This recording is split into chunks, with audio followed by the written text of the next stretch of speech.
Well, it's really good to have everybody here with us today. If there are any visitors meeting with us for the very first time, then please fill out a visitor's card that's in a small rack in the pew in front of you.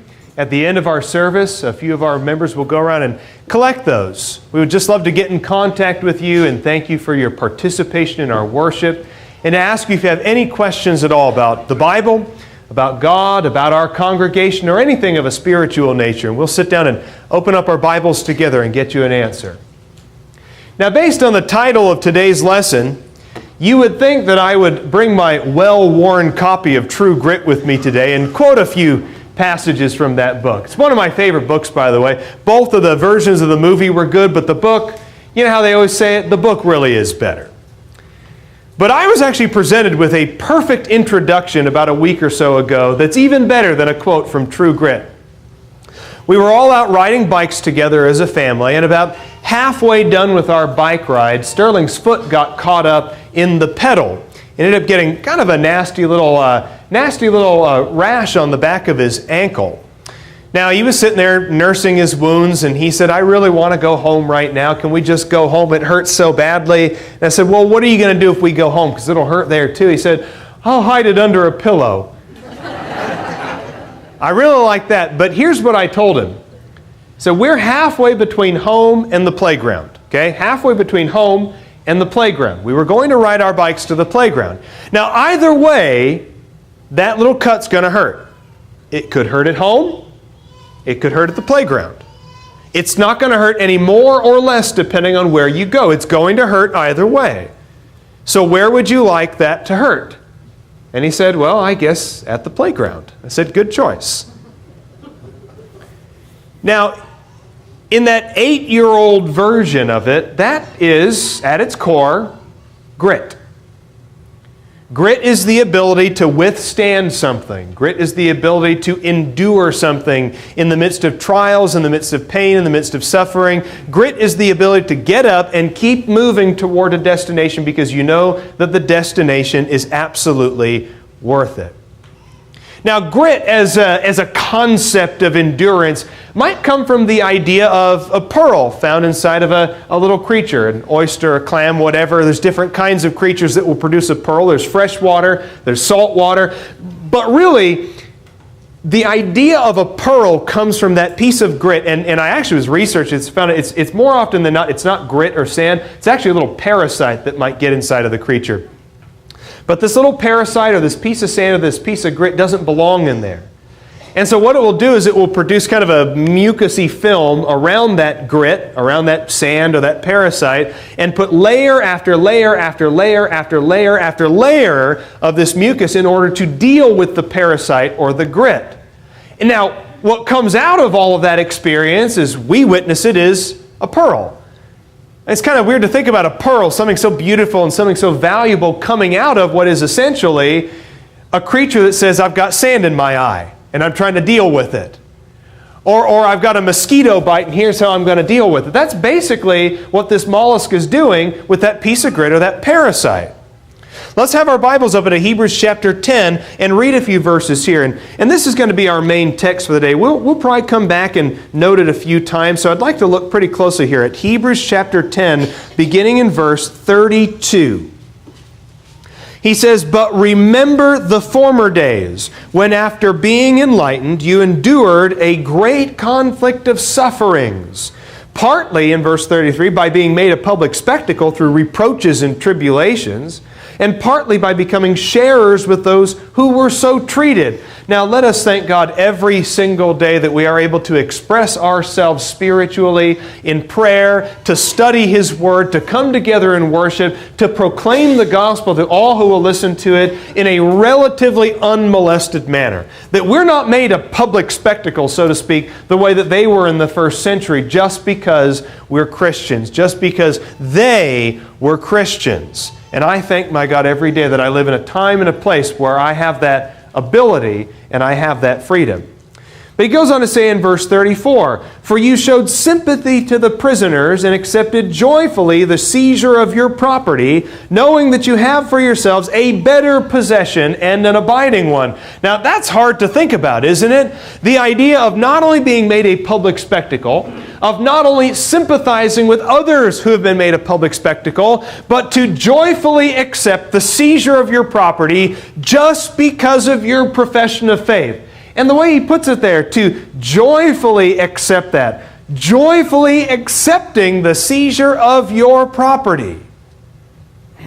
Something good coming out of something bad. A joyful experience in the midst of suffering and trial.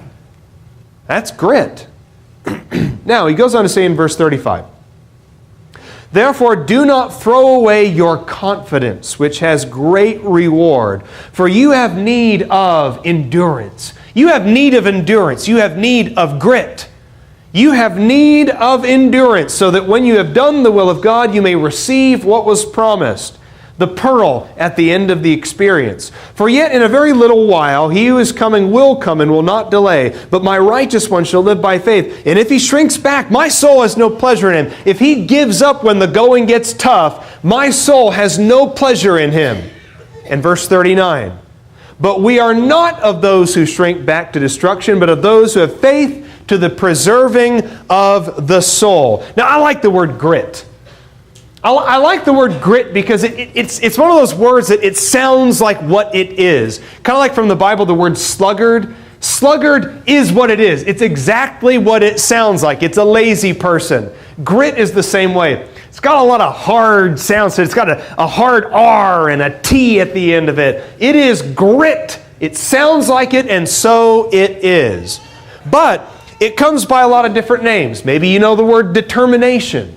Maybe you know the word resilience. Maybe you call grit fortitude or endurance or perseverance. These are all biblical terms. So even though you can't find the word grit in the Bible, or at least in my translation, New American Standard, there's all these other words that are in the Bible.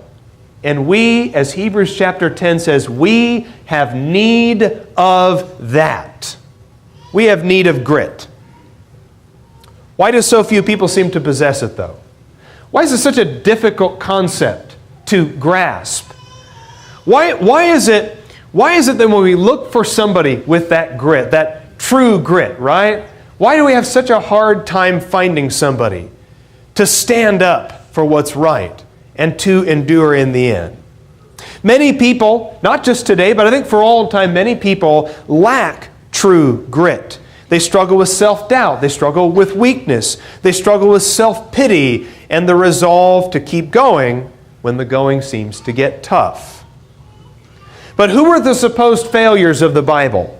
Who were some of the people in the Bible who did experience problems and trials and suffering, yet endured it because of their grit? I'll give you one great example here right away. In Acts chapter 14, and everybody loves the Apostle Paul. Paul was one of those guys, rugged. Right? That's a word you could come up with for Paul, was rugged. Traveled the world preaching the gospel under difficult circumstances. Who knows? He never knew where he was going to sleep that night. Never knew what was on the horizon. Never knew what was next. He was shipwrecked. He was beaten. He was stoned. And we have an example of that right here in Acts chapter 14, beginning in verse 19. Now, some came from Antioch and Iconium, and having won over the multitudes, they stoned Paul and dragged him out of the city, supposing him to be dead. Now, if he survived the stoning, a smart man would have just left and never come back, right? Maybe a smart man would have quit being a Christian, or at least quit proclaiming it so publicly and getting himself into so much trouble. Somebody who was really smart would never have set foot again in the city of Lystra. They never would have done that again. Smart by what standard, though, right? The world has its idea of, well, if you were smart, you wouldn't be such a loudmouth Christian. If you were smart, you wouldn't proclaim your faith. So if you were smart, you'd just keep quiet and stay in the back of the classroom and not make any comments. If you were smart, if you knew what was best for you. But look at Paul here. They dragged him outside the city. They thought he was just dead, and they left him out there like a dead body. But while the disciples stood around him, I've always liked this verse. while people were standing around him, looking at him, maybe poking him with a stick to see if he was alive still, while the disciples were standing around him, he arose and entered the city? What? That's the last thing that he should have done, right? But he entered the city, and the next day he went with Barnabas to Derbe. The very next day, he's not wasting time recuperating when there's stuff to be done. There's work to be done out there. There's the next town that we need to go to. Kick the dust from your feet and move on. Now, after he had preached the gospel to that city, that is Derbe, and had made many disciples, they returned to Lystra. He went back to where he'd been stoned, and to Iconium and to Antioch, the very place where those Jews had come from in verse 19, who'd come to stone him. In strengthening the souls in verse 22, strengthening the souls of the disciples, encouraging them to continue in the faith, and saying, through many tribulations we must enter the kingdom of God. Through many tribulations we must enter the kingdom of God. And those with grit will find it. Go to Matthew chapter 24 and see what Jesus has to say here about those who enter, those who find. He says here in Matthew chapter 24 in verse 13, but the one who endures to the end, he shall be saved. The one who has grit. Now somebody might have looked at Paul and thought he was kind of a failure, maybe even a bit of a blundering figure. That wherever Paul went, he made enemies. Wherever Paul went, people would stone him or kick him out of town. He'd have to leave one town out of a basket through a window. He'd have to leave another town because people warned him that there were those trying to kill him. I mean, you could look at Paul and say, boy, he just like, in terms of PR, public relations, in terms of saving his image, Paul was just kind of a blundering figure.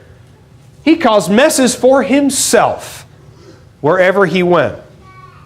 But the same is true of a lot of people in the Bible, and time simply does not give us the ability in this context, in this venue, to talk about people like Ruth.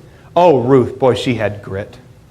She had a lot of grit. She endured a lot of things. The death of her husband, the death of her father-in-law, following her mother-in-law to a strange land, to a land with customs and language and people that she didn't know, to a family that wasn't hers, at least biologically speaking. And when her mother-in-law was feeling sorry for herself at home, saying, just call me bitter from now on, that's my new name. Ruth is out there working, feeding her family, what was left of it at least. Ruth, oh, what a great character. Joshua, boy, dare to stand like Joshua, right? There's a reason why we sing about Joshua and we study him and we get so much out of his story. That's grit. Moses had grit. Jeremiah, the weeping prophet, you had to have grit. At one point, Jeremiah's enemies had taken him. They were tired of listening to him preaching and prophesying all the time, and they threw him into a muddy pit. Now, the text calls it a muddy or miry pit, but it probably was more like a cesspool. It was probably a place that had feces and human waste in it, and they threw him into the bottom of a pit. They were so tired of listening to him preaching and prophesying. You have to have grit to endure that. Hezekiah had to have grit. When the Assyrian emperor and all of his armies are outside the gates of Jerusalem, literally outside the gates, waiting to destroy the city, and Hezekiah didn't flinch. Hezekiah didn't blink. Hezekiah prayed. John the Baptist also, Esther, Noah. Oh, the Bible is filled with such examples of grit and endurance and perseverance. But one might wonder, how do you develop this kind of grit? How can we read Hebrews 11 and all these great heroes of faith like Abraham and Moses and others, and how can we develop that same kind of grit? Well, here's my first piece of advice for developing grit. Start small. Yes, just start small. Remember in that mollusk, that grain of sand or that tiny parasite, it's so small compared to the rest of the creature. It's so small compared to the rest of it, and yet it is an irritant, and the creature has to do something with it. Start small, very small even. My question is, do we get upset by a little obstacle here and there? Do we get so upset by the obstacles that we fail to see that there's like that nugget of wisdom or that nugget of truth in there? Go to Psalm 119, verse 71. And the way the psalmist put it is very telling of his attitude toward suffering. He says in Psalm 119, verse 71, "It is good for me that I was afflicted, that I may learn thy statutes." That was his attitude. He appreciated affliction. It was good for me to be afflicted because I can learn thy statutes. It was good for me to be afflicted because I can appreciate law, right, wrong. It was good for me to be afflicted because in that affliction, something good came about. Something that I never could have learned without affliction, I learned in the midst of affliction. Sometimes the best we can do to cultivate grit is to just start small. Look for the little lesson in life. Look for the small opportunity, the incremental step toward growth. And that's really important to do with your kids as well. Our kids need to learn grit. Now that doesn't mean every one of our kids has to be tough and play football or whatever like that. But our kids have to learn the concept of enduring through trial, even little trials. We tried camping with all the kids Friday night. Just a little one-night thing. Went up Friday night and came back Saturday afternoon. Just wanted to try camping. Now I went camping with Sterling and he did great. But he's an 8-year-old boy. Give him rocks and trees and a creek and he's fine. You know, he'd raise himself. But, you know, our little dainty, sweet girls, we wanted to see, well, how are they going to handle this? Just a little taste of grit. A bed that's a little less comfortable than the one you have at home. Food, you know, freeze-dried food. Just a little bit of grit. And I think it's important to do that with kids. Just start off small, little things that you can do with your kids to just teach them to be a little bit uncomfortable. You don't always have to be comfortable in life. Little things like that. Little things. Now, on a more serious note, getting away from things like camping and that sort of thing, on a more serious note, when you have faced some kind of trial or tragedy, maybe you've lost a loved one recently, maybe you got some bad news from the doctor about your own body, an illness that you're facing. Maybe things aren't going well at work and it's becoming a real anxiety or a stressor on you. Maybe your marriage is struggling right now and it's weighing heavy on you. Maybe you're in high school and you're being bullied right now. And the same bully every single day picks on you in the same way. You're enduring something. You're facing something. The best way that you can develop grit is to just start small. Something right now. Something today. When you've lost a loved one, get up the next morning. Take a shower. And until you've lost someone really close to you, you have no idea how hard it is to wake up the next day and take a shower and face that day without that person. When you're being bullied, until you've been bullied, you have no idea how hard it is to just get up and go back to school. You have no idea how hard it is until you're in those shoes. You have no idea how hard it is when you are struggling at work and it is a constant anxiety because of your broken relationship with a boss or a coworker or gossip in the work, but you have no idea how hard it is just to not hit the snooze button. Get up and go to work. But that's how we develop grit. You pay the next bill. You go back to work. You go to school. And that's a small thing, but grit has to start small. Grit is usually found in the ordinary, not the extraordinary. That's true of your relationship with your kids. That's true of your relationship with a spouse. I've done a lot of marriage counseling over the years. And one of the things that I notice is people always want to know, like, what's the key? What's the key to success? What's the key to building a really good relationship? How do I deal with a relationship that's gone bad? What's the key to all of this? And I always tell people, you are not going to find success in a marriage or any other relationship for that matter with the big gestures. Now I know there's a place for the big gestures, all right? There's a place for that sort of thing. But you're going to find success in any relationship in the little things. The thing that you're doing day after day after day. I have heard parents say this, and I've said this as well. I would die for my kids. And you know what? I believe them. I truly believe that almost every parent out there, almost every parent would die for his or her kids. But isn't it funny? Maybe not funny, maybe ironic, maybe just sad. People would die for their kids. And again, I really do believe that in the heat of the moment, a mugger pulls a gun, most of us would die for our kids. I truly believe that. Instinct would take over. But it's sad that the same people who say, I would die for my kids, can't say no to their boss when he asks them to stay a few hours extra.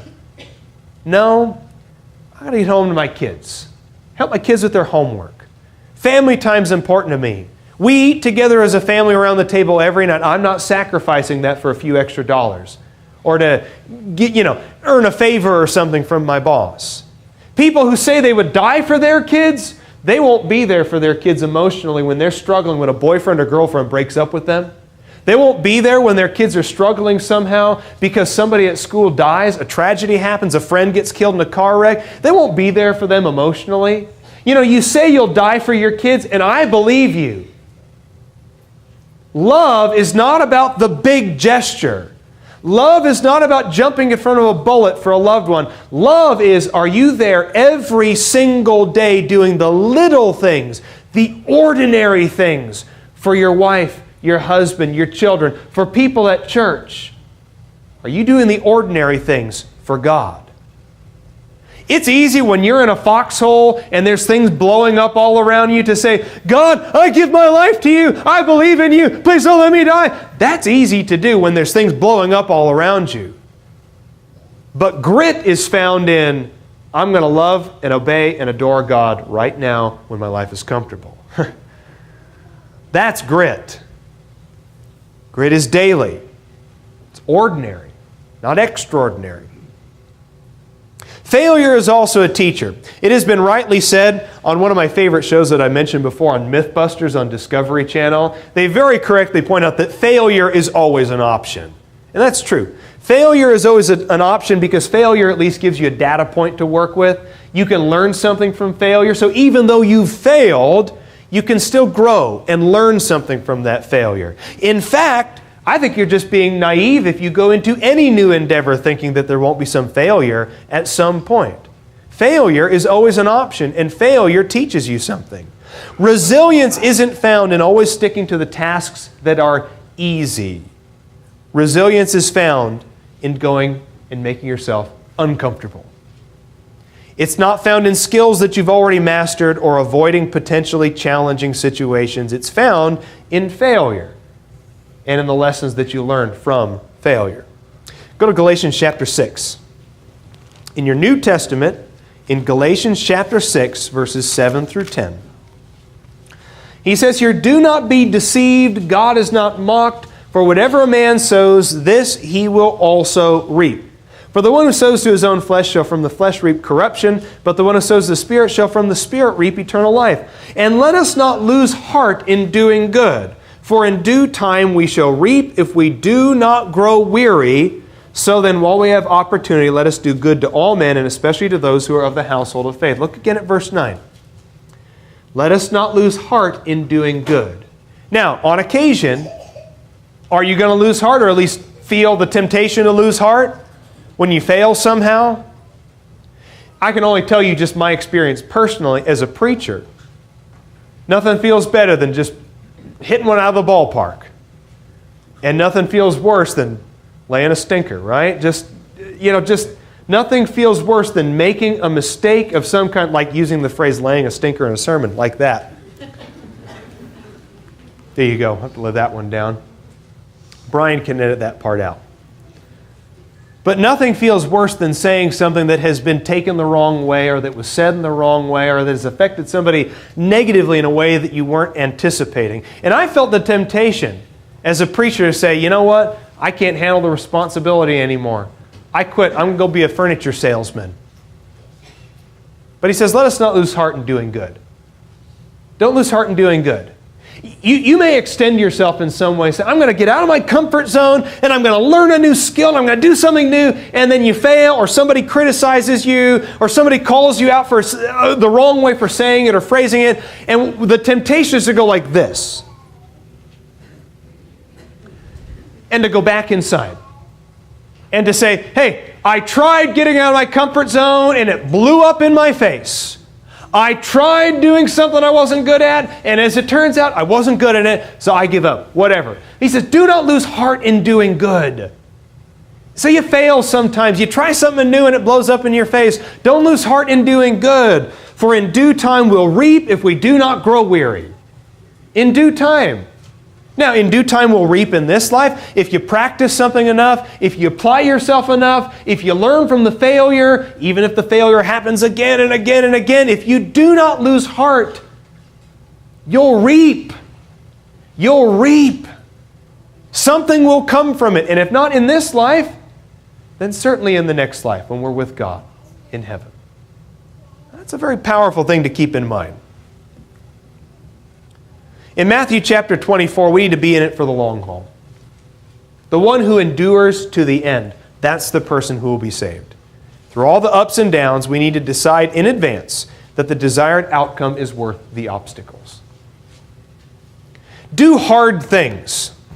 I've always liked that phrase. Do hard things. Make yourself uncomfortable. When an opportunity comes to do something hard, right? Hard, do it. Do something hard. Do something difficult.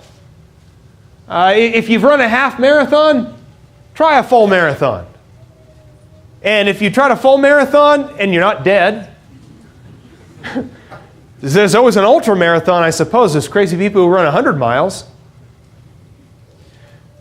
But let's say you haven't done anything. And your doctor's told you over and over again that you've got to lose some weight, cholesterol's high, blood pressure's not good.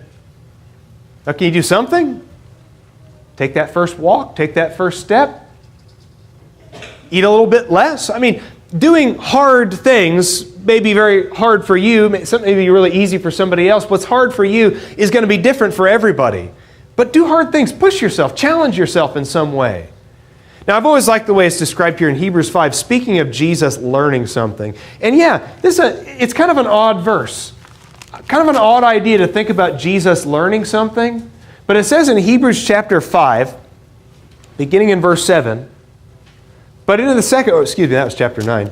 Beginning in verse 7, in the days of his flesh, he offered up both prayers and supplications with loud crying and tears to the one able to save him from death, and he was heard because of his piety. And in verse 8, although he was a son, he learned obedience from the things which he suffered. And having been made perfect, he became to all those who obey him the source of eternal life. Think about that. The omniscient, the all-knowing God. He comes in the form of Jesus of Nazareth, God as man. And he had to learn something. God learned something. He learned obedience from suffering. Something he could not have learned unless he had become a human being, to endure all things as we endure them. He learned obedience through his suffering.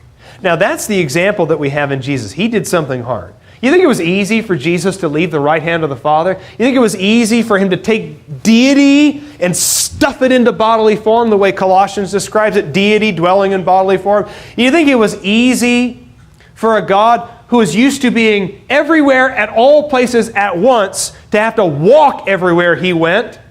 Was it easy for him to endure a faithless generation asking for signs all the time?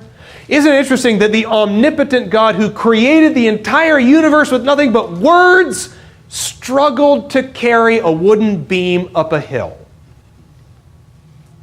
He did hard things willingly, knowingly, so that he could learn obedience through his suffering. Now that's the example that we have. And here's the way Peter puts it in 1 Peter chapter 2. You have been called for this very purpose, he says in verse 21, since Christ also suffered for you, leaving you an example to follow in his steps.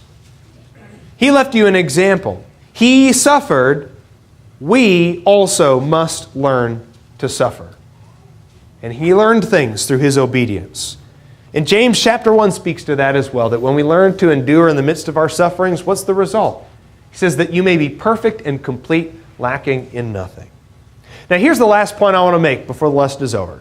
Take your lumps. When you're wrong, you're wrong. Take your lumps. Learn how to be offended. Learn how to accept criticism. Learn how to let arguments die before they have a chance to start. Grit is often not found in what you say, but in what you choose not to say. Grit is the quality of practicing self-control and self-discipline with your words. As James 1, verses 19 through 21 puts it so perfectly, encapsulating this idea the way only God can. This you know, my beloved brethren, but let everyone be quick to hear, slow to speak, and slow to anger. For the anger of man does not achieve the righteousness of God.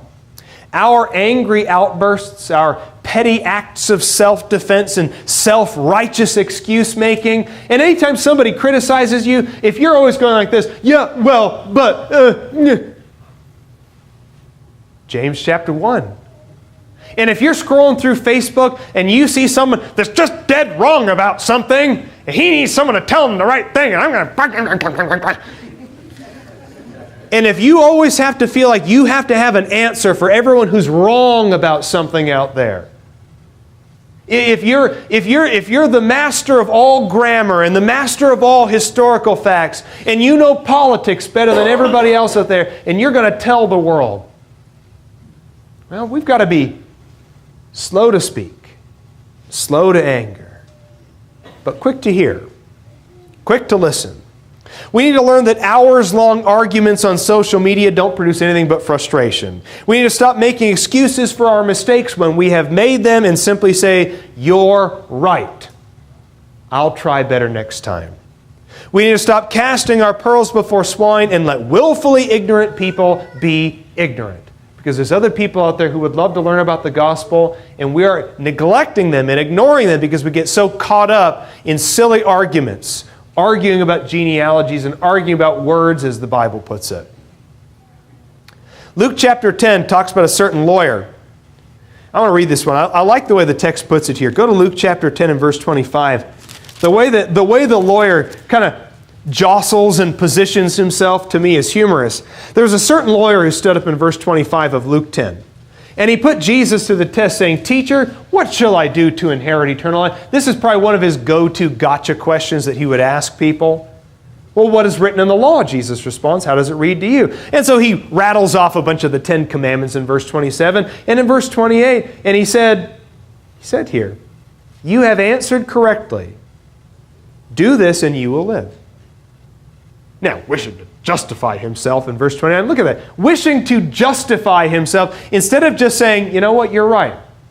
I should just take the book of Deuteronomy and live it. You're right. I should just love God with all my heart and all my soul and all my strength. I should just be keeping the 10 Commandments. You're right. I should be expressing my religion in acts of unselfishness and love and service. You are right. And I should also stop questioning the Son of God. And I should stop trying to gotcha people with smart questions. You're right."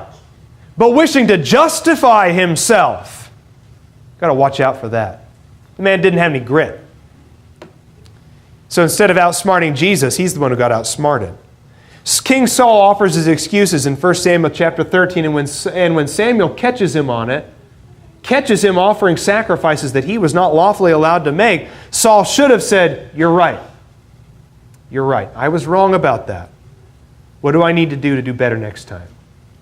Instead, he says, "Yeah, but the Philistines were coming, and all the people of Israel, they were running away. And you were late, Samuel. You said you'd be here 7 days. You were late. You were late." There's no grit there. And instead, King Saul just looks kind of babyish and pathetic, doesn't he? How about Genesis chapter 3? The fall, Garden of Eden, Adam and Eve, they eat the fruit. And God says, "Where are you guys?" And they're hiding in the bushes naked.